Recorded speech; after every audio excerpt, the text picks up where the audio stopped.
नमस्कार दोस्तों, मैं सीमा सिलावट और स्वागत है आप सभी का मेरी आज की इस वीडियो में। दोस्तों, 4 जो हाउस है हमारे, वह बाकी है कारक ग्रह के रूप में, कारक हाउस के रूप में जो वीडियो हमारी चल रही थी। देखिए, अगर जो कारक हाउस है, वह जो कारक ग्रह है, अगर वह जो भी कारक ग्रह को कारक हाउस मिले हुए हैं और अगर उनकी स्थिति अच्छी है, अगर वह योग कारक है और अपने ही कारक हाउस में बैठ गए हैं, तो उनकी स्थिति और भी स्ट्रांग हो जाती है। क्योंकि कारक हाउस का मतलब ये समझ लीजिए कि उनका स्वयं का वह अपना घर हो गया। तो एक तो वह ग्रह जो पहले से ही कुंडली में बहुत अच्छी स्थिति में है, और सेकंड, अगर वह अपने ही घर में बैठ गया है तो उसकी स्थिति बहुत ही स्ट्रांग हो जाएगी और उसकी दशा अंतरदशा में उस जातक को बहुत अच्छे रिजल्ट मिलेंगे। प्लस वह जो ग्रह है जिस कारक चीजों से रिलेटेड है, जैसे सूर्य है आत्मा का, जैसे शुक्र है, चंद्र है, वह सुख सुविधाओं का है, माता का है, मंगल देव है वह पराक्रम का है, गुरु है संतान का है। तो इन चीजों से, इन ग्रहों से जो भी रिलेटेड चीजें हैं वह आपको अनायास ही मिलती जाएगी। आपको उसके लिए एफर्ट्स नहीं लगाने पड़ेंगे, क्योंकि उस ग्रह की बहुत अच्छी स्थिति है और वह अपने कारक हाउस में ही बैठा है। तो ऐसे आप दे सकते हैं कि उन ग्रहों से आपको कैसे कैसे रिजल्ट मिलेंगे उनकी दशा और अंतरदशा में। और इस वीडियो में अब हम बात करेंगे 9th हाउस की। देखिए, जो नौवां घर है कुंडली में, वह भाग्य का है, धर्म का है और पिता का है। तो देखिए, जो धर्म है वह हम किससे देखेंगे? 9th हाउस से। और उसका जो कारक ग्रह है वह आप किसको देख सकते हैं? वह है गुरु को, बृहस्पति देव को। और जो सूर्य है, जैसे सूर्य आत्मा का कारक है, वैसे ही सूर्य पिता का भी कारक है। तो 9th हाउस जो है सूर्य का कारक हाउस माना गया है। ऐसे ही 9th हाउस गुरु का भी कारक माना गया है, क्योंकि धर्म का भी है, ज्ञान का भी है। तो उससे रिलेटेड जो ग्रह है वह गुरु है। और 9th जो हाउस है वह भाग्य का भी है। अगर किसी का भाग्य कैसा है उसकी कुंडली में, तो आप 9th हाउस के लॉर्ड को देख लीजिए और गुरु को भी देख लीजिए, क्योंकि गुरु भी भाग्य का कारक है। तो अगर उसका जो बृहस्पति देव है वह अच्छी स्थिति में नहीं है, अच्छा नहीं है कुंडली में, तो भाग्य उदय होने में कठिनाई होगी। तो ऐसे आप एनालाइज कर सकते हैं कुंडली को। तो 9th हाउस से हम ये सारी चीजें देखते हैं। और 9th हाउस कारक हाउस है किसका? एक तो गुरु का और एक सूर्य का। इन दोनों ग्रहों का जो कारक हाउस वह 9th हाउस माना गया है। आगे हम बात करेंगे 10th हाउस की।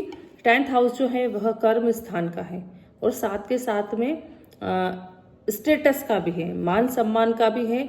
आपका समाज में या आपका जहां आप रहते हैं वहां आसपास जगह में आपका मान सम्मान कैसा है, आपकी मान प्रतिष्ठा, आपकी स्टेटस वो कैसी है, वो सारी चीज 10th हाउस दिखाता है। और उसका जो कारक है वह भी सूर्य को माना गया है। मान लीजिए किसी जातक की कुंडली में उसको मान सम्मान नहीं मिलता है, वह बहुत अच्छे कर्म करता है, लेकिन उसको मान सम्मान उतना नहीं मिल पा रहा है जितना कि उसको मिलना चाहिए अपने कर्मों के अनुसार। तो इसके पीछे कारण है कि उसकी कुंडली में 10वें घर का मालिक पीड़ित होगा या सूर्य देव पीड़ित होंगे, क्योंकि मान सम्मान का जो कारक है, स्टेटस का जो कारक है वह सूर्य देव को माना गया है। सूर्य देव अच्छा नहीं है तो मान सम्मान में कमी आ सकती है। और सेकंड, 10वां जो हाउस है वह बुध का भी कारक हाउस है। क्यों? क्योंकि जो 10th हाउस है वह कर्म स्थान का है, आपके प्रोफेशन का है। और जो बुध है वह व्यापार का कारक है। तो बुध व्यापार का कारक होने की वजह से बुध देव का जो कारक हाउस है वह 10th हाउस है। तो ऐसे जो 10वां घर है वह 2 ग्रहों का कारक हाउस के रूप में माना गया है, एक तो बुध देव और एक सूर्य देव। नेक्स्ट हम बात करते हैं 11th हाउस की, जो कि है सोशल सर्कल का। जो आपका सोशल सर्कल कैसा है, आपके साथ में जो मित्र है, मित्र मंडली है, या आपके पास जो सर्कल है, आपका जो कांटेक्ट है आपके सोशल लाइफ में, वो कैसा है और कितनी अच्छी आपकी संगति है, वो सारी चीजें अगर आप देखें तो वह 11th हाउस दिखाता है। और जो 11th हाउस है वह लाभ भाव का भी है। देखिए, अगर लाइफ में आपको कुछ भी चीज चाहिए, मैरिज से लेके, संतान से लेके, आपके स्वास्थ्य से लेके, धन से लेके, प्रोफेशन से लेके, भाग्य से लेके, नौकरी से लेके, हर चीज में 11th हाउस को देखा जाता है। एक कॉम्बिनेशन बनता है जिसमें सभी में 11th हाउस को साथ में इंक्लूड किया जाता है, क्योंकि वह लाभ भाव है, मतलब वह इच्छा पूर्ति का हाउस है। जो भी चीज चाहिए आपकी, आपने इच्छा की, तो अगर आपकी इच्छा पूर्ति नहीं हो रही है, इसका मतलब 11th हाउस कहीं ना कहीं पीड़ित है। और 11th हाउस का जो जिसको हम देखते हैं 11th हाउस, जो आपके सोशल सर्कल के साथ साथ में लाभ भाव का भी मालिक है, तो उसके जो कारक ग्रह हैं वह बृहस्पति देव है। तो बृहस्पति देव का स्ट्रांग होना भी जरूरी है और 11th हाउस का भी स्ट्रांग होना जरूरी है। तो जो 11वां घर है वह बृहस्पति देव का कारक हाउस माना गया है। अब सबसे लास्ट हम बात करते हैं 12th हाउस की। जो 12वां घर है वह विदेश यात्रा का है।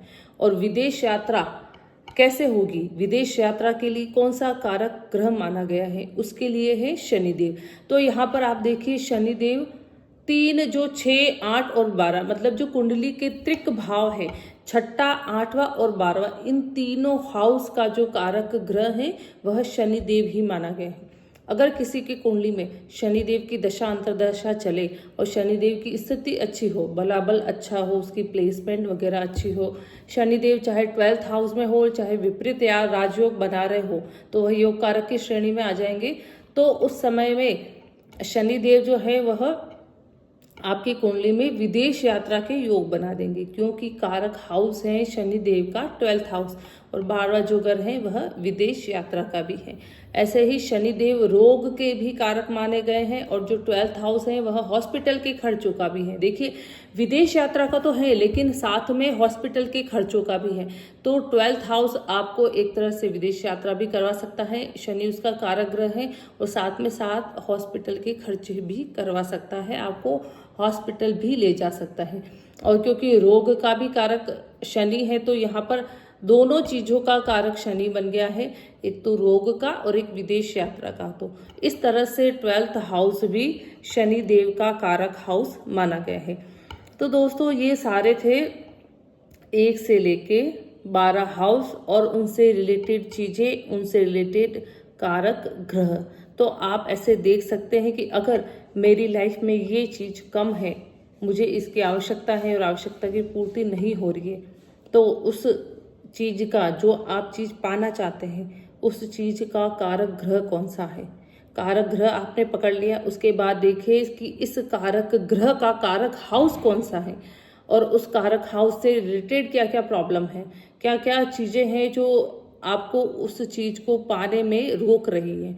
मतलब हाउस खराब है, या उसमें जो ग्रह बैठे वह अच्छे नहीं है, या जिनसे रिलेटेड वह ग्रह है वह ग्रह पीड़ित है, तो आप उन सभी के उपाय कीजिए, तो आपको वह चीज मिल जाएगी जो कि आप लाइफ में पाना चाहते हैं। तो आज की इस वीडियो में इतना ही। नेक्स्ट वीडियो में हम बहुत जल्दी मिलेंगे। Thank you.